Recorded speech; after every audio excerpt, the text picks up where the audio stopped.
and they represent really the technology available at the time.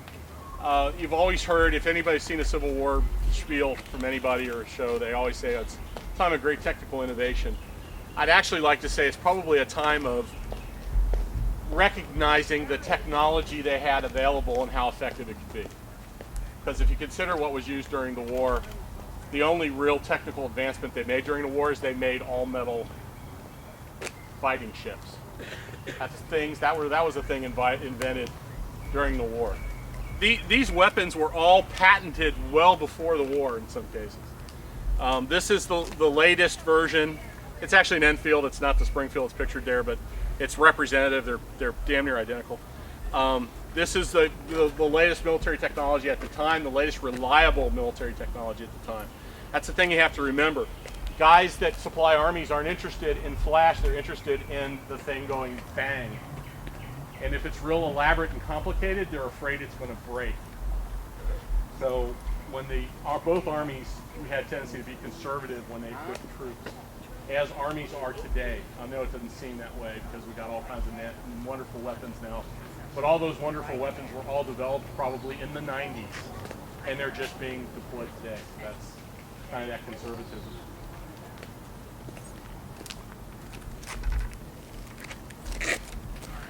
Bring it in the shade. This is a breech loading externally primed weapon.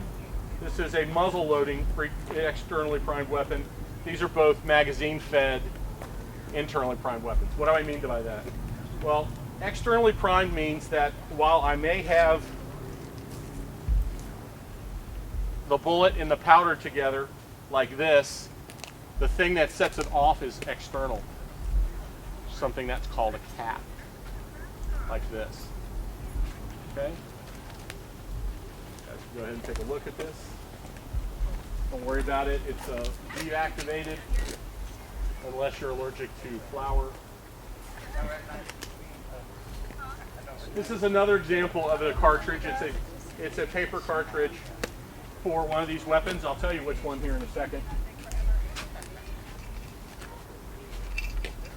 The first one I'm passing around where you can see the lead bullet, that actually goes with this weapon, which is a breech loading weapon. So you push the cartridge up here in the breech, you close the breech. There's a very sharp edge on the block here that will cut the cartridge off, exposing the powder. You'll then take the cap off, put it on the back here. You see that nipple, looks like a nipple, it's called a nipple. That actually sets it off. That's the external part of it. Something else sets it off. This is also externally primed, but it's not breech loading, or it's not breech loading, it is muzzle loading. So if I need to load this weapon, I actually have to get a cartridge. I always have to get a cartridge out of the cartridge box, by the way, regardless. Get a cartridge, tear it off, pour the powder down, put the ball in, take the ramrod out, ram the charge down, take it back out, move it back in, and you'll notice I'm keeping my hand out of the way of the muzzle because these get hot and you can set black powder off with heat as well as amber. Then I'll pick it up, put the cap on, and I'm ready to fire. Okay, that's a long progression of steps. This one's simpler in that all I have to do basically, drop the breech, take the cartridge, put it in, bring it up, prime it, and shoot it. A good rate of fire for this was considered 6 rounds a minute.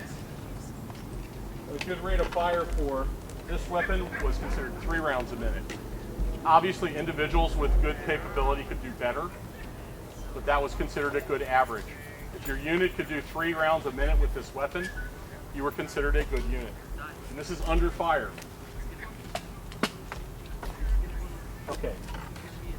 This one is internally primed. What I mean by that is everything's in the cartridge. You'll notice there's a hole in back. That's where a thing called a primer goes. That's the thing that when the pin hits, it sets it off and the bullet gets set off. So as you can see, when you get into that situation, you now can do things with these weapons you couldn't do with the other ones. Those cartridges are very fragile. I'm sure you noticed that as you handle them. Well, you can't put a lot of them in a gun. In fact, you can only put one of them in. With this, you can put more than one. You can put many. It's behind me. Okay. Okay, you can put 7 rounds in this gun. The rounds are the size of the one I'm passing around.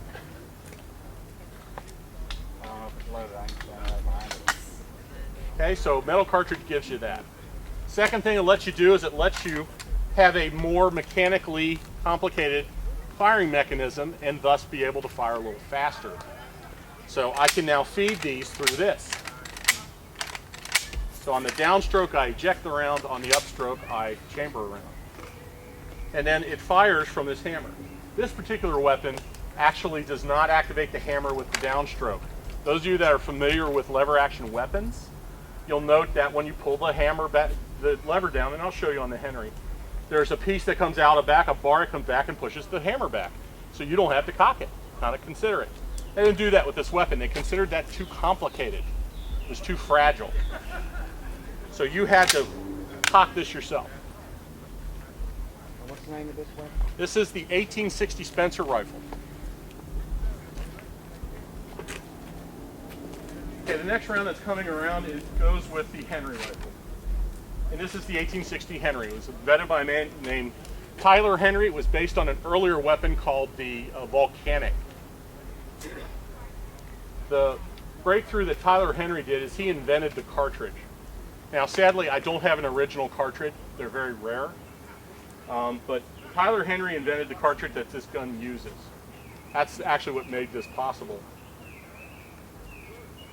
This is an interesting gun in that it also has a tube, but the tube is under the barrel. I load it by pulling that follower up, and it's called a follower because once it's loaded and you shoot and work the lever, it goes. I'm sure those of you that have shot lever action guns can see the problem. You have to move your hand eventually as this goes up and down. Anyway, you bring it up, rotate it around, drop your rounds in, take it back, put the follower, and then it'll start shooting. The way this works is when you work the lever, here's that bar. Everybody see that? Brings that hammer back. So that means that on the upstroke, when you chamber the round, I can just pull the trigger. So I can get a higher rate of fire from this. This weapon was not adopted by the U.S. military because it was considered too fragile, and they probably were right. This weapon was adopted by the U.S. military. It was considered more robust. It had fewer moving parts. It was also easier to clean. Military spec weapons are supposed to be easy to clean. This is easy to clean. You boil some water, you pour it down the barrel, you scrub it with a rag. This is easy to clean. You drop the lever, you boil some water, you put some water down the barrel, you scrub it out with a rag. This one's easier to clean because you can take this entire mechanism out. There's one screw. I remove that screw, this all comes out. Now I boil some water, get a rag, and I scrub out the barrel. Are they all rifled? They're all rifled, every one of them are. This was actually officially adopted by the Union forces, and officially means that they bought them through official sources. As I said, all these weapons were used in the war, but troops bought their own Henrys. They would spend their own money. They considered the ability to have 16 rounds that they could fire in 16 seconds a critical ability and worth the money, if they had the money. You'd pay $42 for a Henry rifle in the Civil War. A private in the Union Army got paid $13 a month. Spencer was a little cheaper. At bulk, you could get them for $24. That's still 2 months' salary. So that's a fair amount of money. Okay, I'm going to do 3 rounds out of the Spencer. I'm going to do 3 rounds out of the Henry to show you the difference between the two weapons. One of the neat things about being adopted by the U.S. military is people made equipment for it. This is something called the Blakesley box. It was made for the Spencer. And the way it works, and I'm going to use these period correct plastic shells. The way it works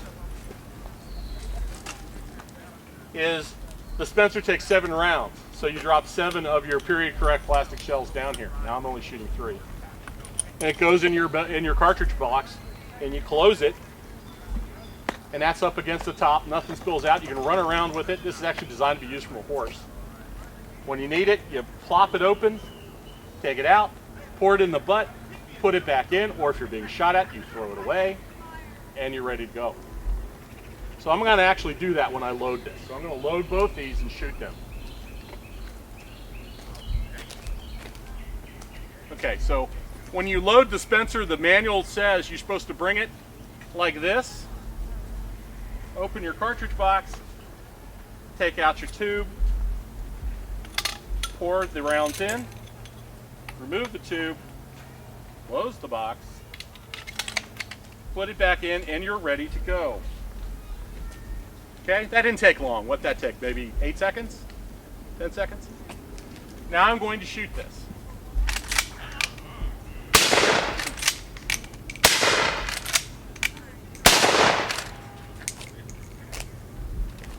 Not bad, considering that those 3 rounds would take a minute from this gun. And given I'm rusty, probably a minute and a half.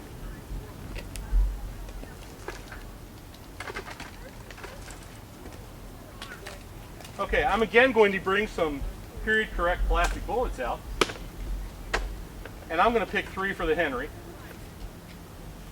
Are they blank? They are blanks. We typically don't like to shoot live ammunition while people are around unless they're very annoying. Like I said, you know, everybody had a cartridge box. Typically they used this kind of cartridge box. It either was with a strap, which is an older model, or on your belt.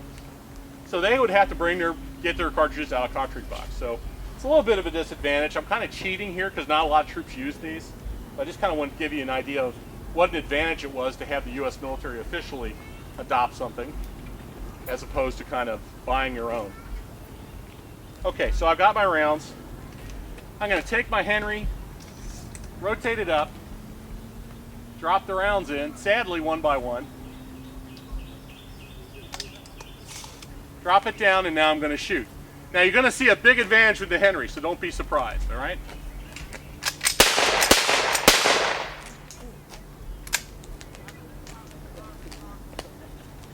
The rates of fire are probably about the same for both.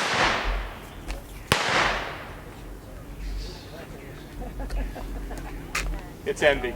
It's Henry envy. The rates of fire for both weapons were probably about both if you consider how much time it took to load both. Anyway, that's it. Anybody have any questions? Hi, my name is Greg Warnke. I'm a historical reenactor, and we're here at Fort Defiance to do a living history program. I'm personally interested in small arms during the Civil War, and I've been demonstrating various small arms used during the war and used in this theater of operation, including firing demonstrations. We had a great turnout, and I hope everybody had a good time.